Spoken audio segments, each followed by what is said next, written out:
আমরা আছি সৌদি আরবের একটি উল্লেখযোগ্য শহর যার নাম হচ্ছে তায়েফ শহর। এটি ভূমি থেকে প্রায় 2 থেকে 3 হাজার কিলোমিটার উপরে বিস্তৃত।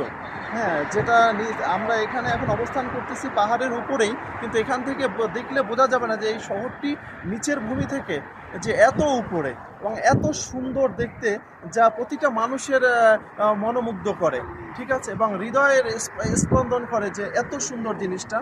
কিন্তু এবং দেখেন চারদিকে বড় বড় পাহাড় দ্বারা বিস্তৃত, কিন্তু পাহাড়গুলো দেখলে মনে হয় যেন কাদামাটি, সবগুলোই কাদামাটি। আসলে কিন্তু এগুলো কাদামাটি না, এগুলো বড় বড় পাহাড়ের খণ্ড দ্বারা অবস্থিত এবং খুবই খুবই কনজাস্টেড, একটি আরেকটির সাথে লেগে আছে এমনভাবে যা দূর থেকে দেখলে বোঝা যাবে না যে আসলে এটা এইভাবে তৈরি হয়েছে। এটা আসলে মহান আল্লাহ তাআলা এমনভাবে সৃষ্টি করেছেন যা তিনি সৃষ্টি না করলে এটা কোনোভাবেই সম্ভব নয়। এরকম করে কোনো মানুষ বা কোনো কেউ সৃষ্টি করতে পারবে না, যা একমাত্র মহান আল্লাহ তাআলা তিনি সৃষ্টি করে প্রতিটা মানুষকে দেখিয়ে দিয়েছেন যে না, আমার সৃষ্টি কত সুন্দর, দেখো তোমরা আমার সৃষ্টি কত সুন্দর, এবং আমি যে একে অদ্বিতীয়, আমার যে বিকল্প নাই, সেটা তিনি বুঝিয়েছেন। এগুলো দেখলেই বোঝা যায় যে তার সৃষ্টি কত সুন্দর এবং সুদর্শন। আসসালামু আলাইকুম।